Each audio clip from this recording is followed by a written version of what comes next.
return now to a conversation with David Miscavige. Once again, Ted Koppel. I'd like to begin, Mr. Miscavige, with, I guess, the kind of broad question that perhaps folks at home may be asking themselves right now, but let me be the guinea pig for a moment. See if you can explain to me why I would want to be a Scientologist. Because you care about yourself and life itself. Scientology, the word means study of life, study of knowledge. And that's what it is. It takes up all areas of life itself. Things that are integral and maxims that are related to life and very existence.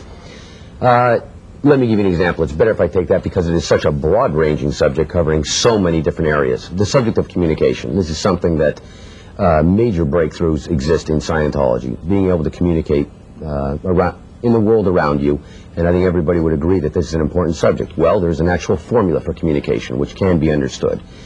You can drill on this formula of communication and learn to drill. But moreover, take the person who has trouble communicating, well, for some reason he can't, anxiety, whatever. I'll tell you what, let's stick with me, okay? So far in life, I haven't had a whole lot of trouble communicating. Now, see if you can communicate to me what it is that you're going to be able to do for me that makes me a better communicator. Well, in Scientology, you don't do anything for somebody else. Scientology is something that requires somebody's active participation. Then, fine. Certainly, let me explain something. I want to participate. I want to be active. Okay, what in your life, Ted, what in your life do you not feel is right that you would like handled? I feel perfectly comfortable with my life. I like my job. I'm happy with my family. I love my wife. I'm healthy. I'm perfectly content. That's why I'm asking you, what is it you can do for me? Well, number one, I would never try to talk you into that Scientology is for you. You see, that's the funny thing about this, is if I'm now going to give a sales pitch to you on Scientology, believe me, Scientology is valuable enough that it doesn't require any sales pitch. But let's look at it this way, then, what Scientology does.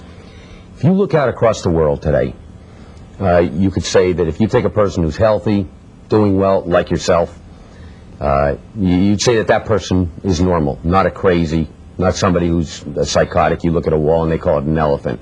Would you agree with me on that? So far, I got no problem. Okay, and you can see people below that. Right. And crazy people, criminals, that I think society in general will look at and say that breed of person hasn't something quite right because they're not up to this level of personality. You can understand that. Well, we in Scientology are not, you see, all past attempts have been to bring man up to somebody's standard of what's normal. What we're trying to do in Scientology is take somebody from this higher level and move them up to greater ability. You see, we're interested in... What about those folks down there? Well, yes, no, we don't ignore them, but my point is this. Scientology is there to help the able become more able.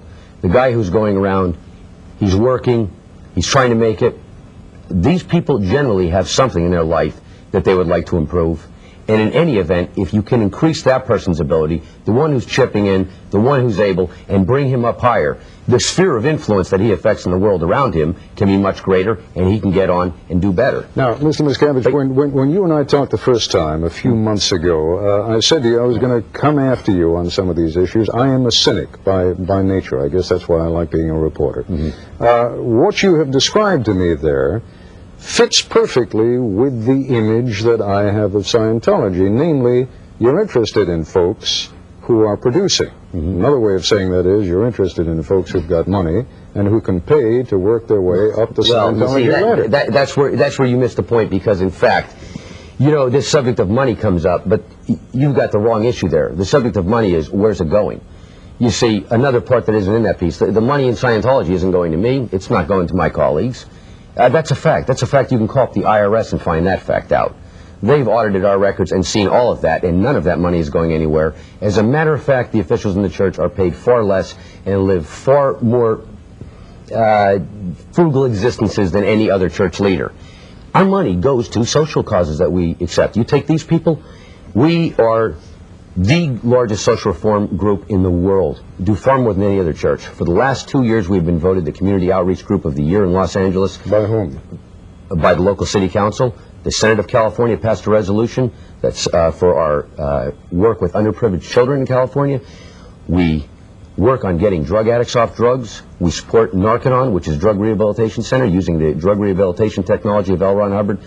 There are 33 centers around the world. Over 100,000 people have been gotten off drugs. We sponsor educational programs. Several years ago, in just one instance, we worked I don't want to minimize any of that, but how does that make your group, how did you put it, that you do more to help social reform, than any other group in the world? More than the Catholic Church? More accurately is per size. And when you put it in that rate, in other words, how big Scientology is compared to any others, the amount that we do on that subject, there's not even anybody comparable. Okay, we've got to take a break. We'll continue our discussion with David Miscavige in a moment.